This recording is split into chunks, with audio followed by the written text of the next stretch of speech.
Well, I'll give an overview about the new structural economics and also its application to policy, mainly about industrial policy. And it's an overview.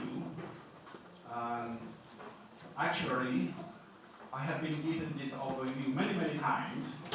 So some of you may already heard of what I'm going to say. But I do see a few young people. So, it's also important to give an overview to the young people.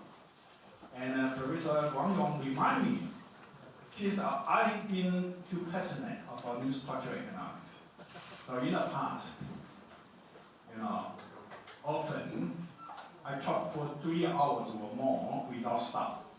But this time I'll set some time for Q&A. And what I'd like to cover, including the reason why I want to promote new structural economics. We already have such a well-developed theories in economics, but how come we need to have a new framework, new theory?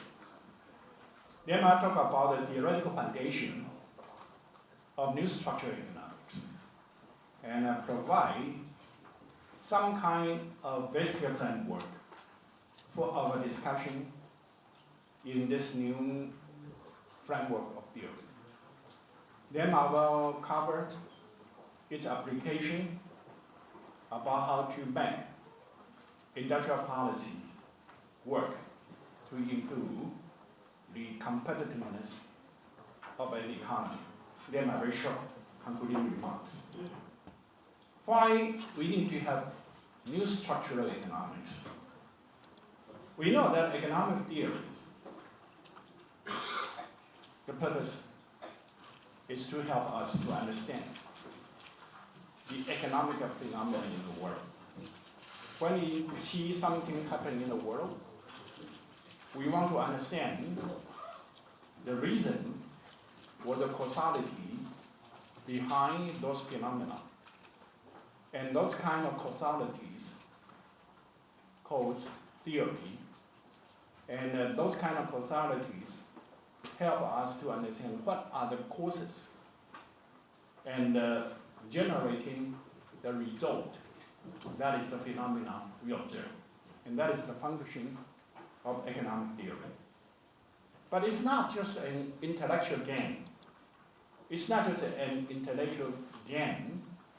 We want to know the causalities because we want to have a way to improve the phenomena, to overcome the problems or to further enhance the well-being of the society. And if we want to have those kind of improvement, either we do that through the government to firm certain kind of policies or through the enterprises action about the technological choice, market choices, and other choices to improve the profitability of the companies. It can also, influence the world through the households. We can make a better choice about the allocation of our time, of our resources, between saving and investment, between consumption now and consumption in the future. Those are informed decisions by all kinds of agents based on the theory that we know. Those are the purpose of the theory. But if there's a phenomenon which cannot be explained by the existing theories, certainly we cannot stick to the theory because theory generated from the phenomenon. If the theory cannot explain the phenomenon, then we need to come up with new theories. Or if our actions, our decisions, based on the theory, cannot achieve the intended goal, then we should find new theories. And if this kind of situation, theory cannot explain the phenomenon, well, theory cannot guide us to achieve the goal we want to achieve. Then we need to redeem the theory. Okay. And based on this, criterions, development theories need to have rethinking. For you, I think you know that development theories is a new subdiscipline in modern economics.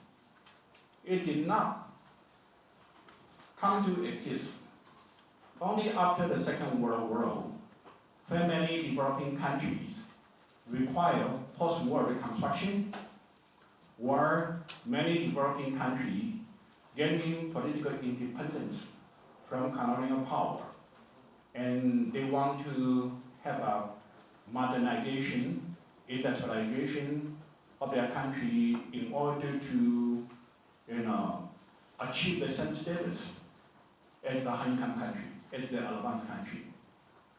And the first edition of development economics, now we call structuralism.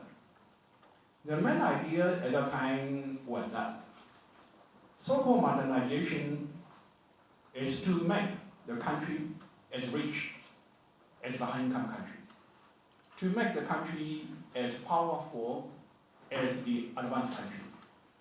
And if you want to make the country as rich as a high-income country, the condition should be to have as high level productivity as the high-income country. But if you want to have as a high level productivity as a high-income country, then you should have the same advanced industry, large scale industry, capital intensive, technological advanced industry as in a high-income country. That seems to be the only way to make your level of productivity as high as the high-income country. But the reality at that time, those kind of industry could not be established spontaneously in a market.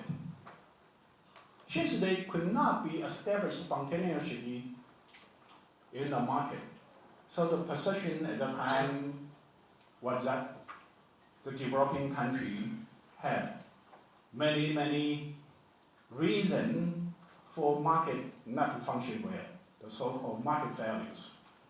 And at that time, one of the explanation about the market failure is that if you want to make investment in those kind of large-scale capital-intensive industry, you need to have a lot of capital. How can you get capital? You need to save. But in a developing world, in general, people will not save. The saving rate is too low.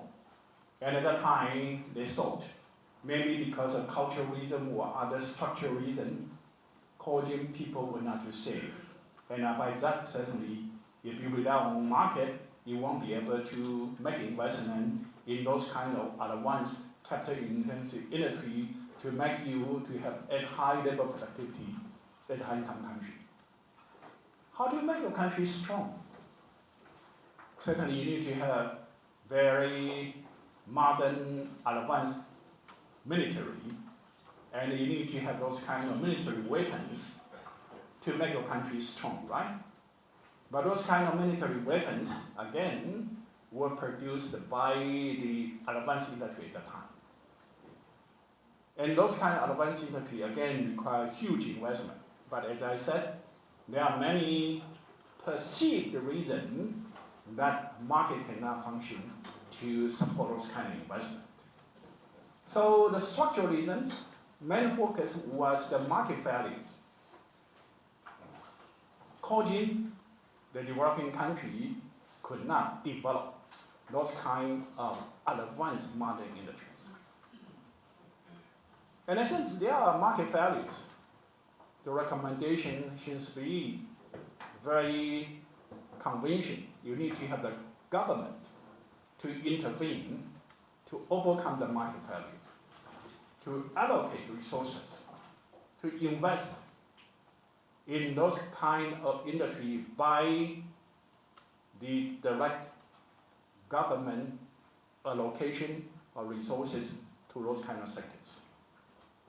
And in developing countries, before the government intervention, in general, you imported those kind of product from the high income country.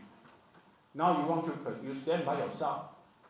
So the strategies that recommended by the structuralism at the time was the import substitution strategy.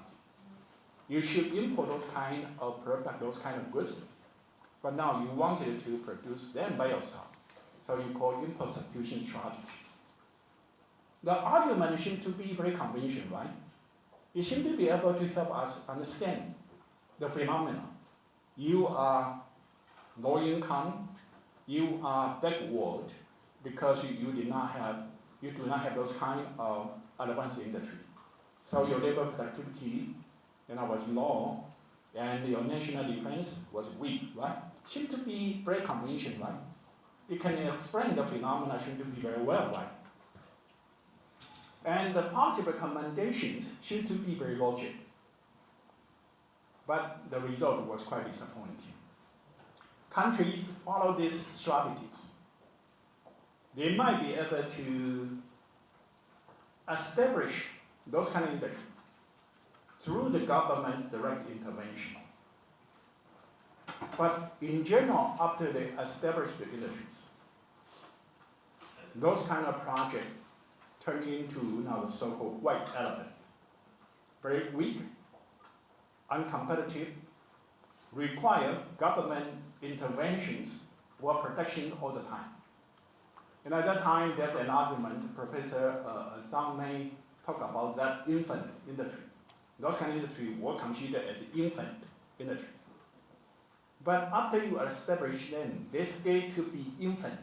So they require protections, subsidies all the time. And as a result, even you might have certain modern industry in your country that you can proud of. However, the economic efficiency was very low. The economy is stagnant and sometimes hit by crisis all the time. And the gap with the high-income country did not narrow, and just the opposite, continue to widen. So from this, it seems to be able to explain the phenomena, how come a lower income country stay to be poor. But the policy recommendation failed to achieve the goal. Under the kind of situation, certainly, people will rethink. And by the time of the 1980s, 1990s, the perception, the understanding about how come developing countries, after they gain political independence in the post-World War II, and started their modernization drive, but they could not achieve the goal of catching up the high-income country. The understanding at the time was there were too many government interventions. The government interventions were bad because you will cause the misallocation of resources. Certainly, with misallocation of resources, the efficiency will be low, right? Not only so, any kind of government interventions will, result in rent and rent seeking. Rent and rent seeking means corruption and causing all kinds of income disparity issues, social political problems. And this argument seems to be very conventional also. Anyone receive a little bit of economic education will agree with this kind of diagnosis. The government intervention causing misallocation of resources, causing rent and rent seeking, and by that, certainly performance will be poor. Again, the argument seems to be so conventional. And what would be the policy recommendation based on this kind of understanding? Well, the policy recommendation seems to be very intuitive, very conventional again. then you need to eliminate all the policy but the government interventions to allow the market to function, right? And you should establish the well-functioning market institution as in high-income country. That is the goal you want to move to, right? Should be very conventional. And the policy package recommended by this kind of idea is a time called neoliberalism. We should remove the government interventions and to establish well-functioning market by eliminate government interventions, including privatization of the state ownership, including marketization, allow market to determine the prices, to allocate resources, then stabilization. The government's role is to maintain macro stability, and the way to maintain macro stability is to eliminate government deficit or excessive deficit. And then liberalization, so you can allocate resources domestically and internationally. And those policy recommendations, again, seem to be very intuitive, seem to be the way to establish well-functioning market institutions. But again, the result was very disappointing. Countries followed this approach. Their economies, in general, collapse, stagnant, hit by crises all the time. And by the time, 2000 and so on, there's some reflection about the economic performance of the developing country during this neoliberalism reform periods. They found the average annual growth rate of the developing country was lower than the average annual growth rate in the 1960s and 1970s under the structural reform. They also found the frequencies of the crises in the 1980s and 1990s was higher than the frequencies of the crisis in the 1960s and 1970s. So some economists reinforce the 1980s, 1990s as the lost decades for the developing world. Again, this means we have not got a theory which can really guide us to have an intended result. And during this period of time, only a few economies did well. In the 1950s up to 1970s, there were a few East Asian economies. They performed well. They, sharply narrowed the gap with the high-income country. Some of them even became high-income economy by the late 1970s. And you see, their success could not be explained because, in general, they started with the establishment of very small-scale, traditional, labor-intensive industry. And instead of adopting import substitution, they have export promotion strategy. And this strategy was considered the wrong strategy. The argument at the time, if a high-income country did develop the advanced industry, their productivities was so high, and you develop traditional small-scale, labor-intensive industries, the productivities were so low. How can you compete with a high-income country? Right? So this was considered the wrong strategies, but they were successful. What you want?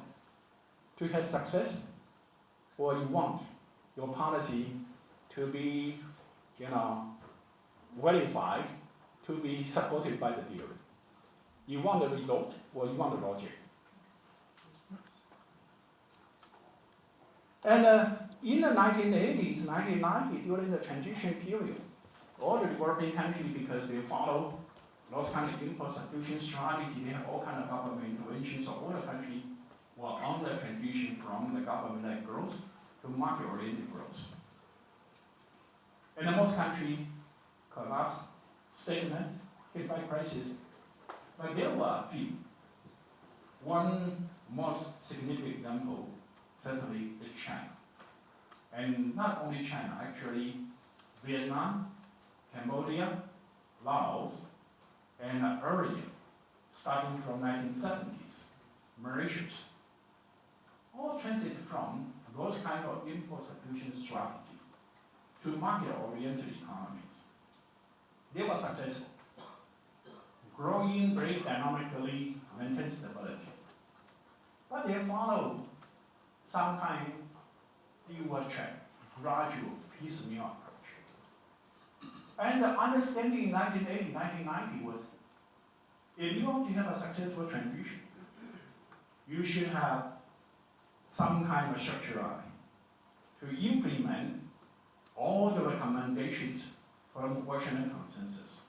Privatization, marketization, stabilization, liberalization simultaneously.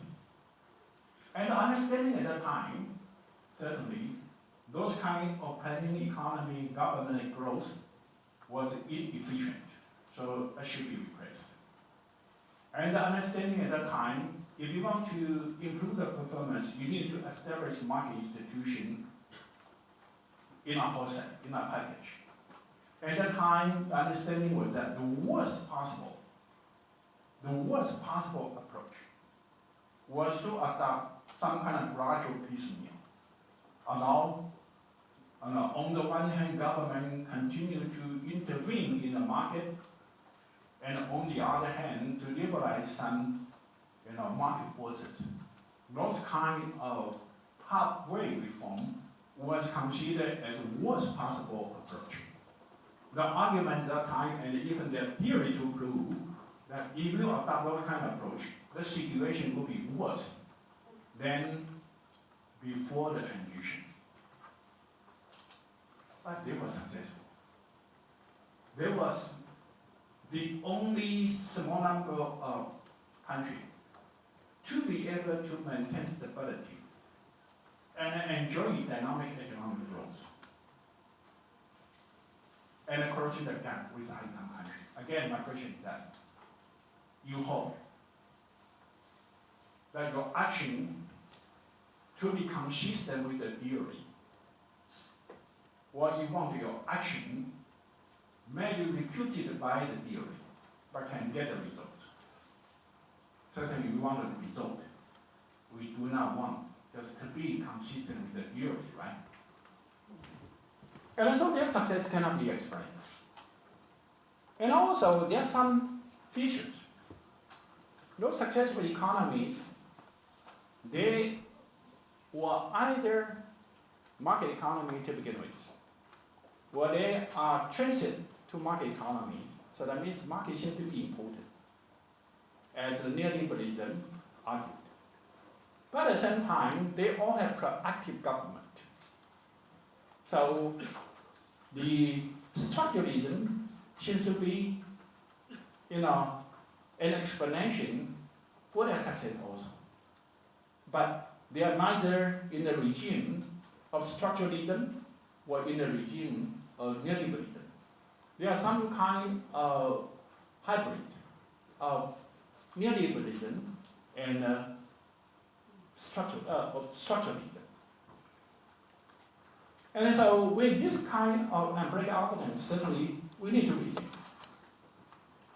Although you may be able to read a lot of articles in the literatures, but the literature has not provided us a right theoretical framework to understand the reason of the success, the reason of the values, and more importantly, best that understanding can help us to take the right decision to contribute to the improvement of the human being. Yeah, so we need to have a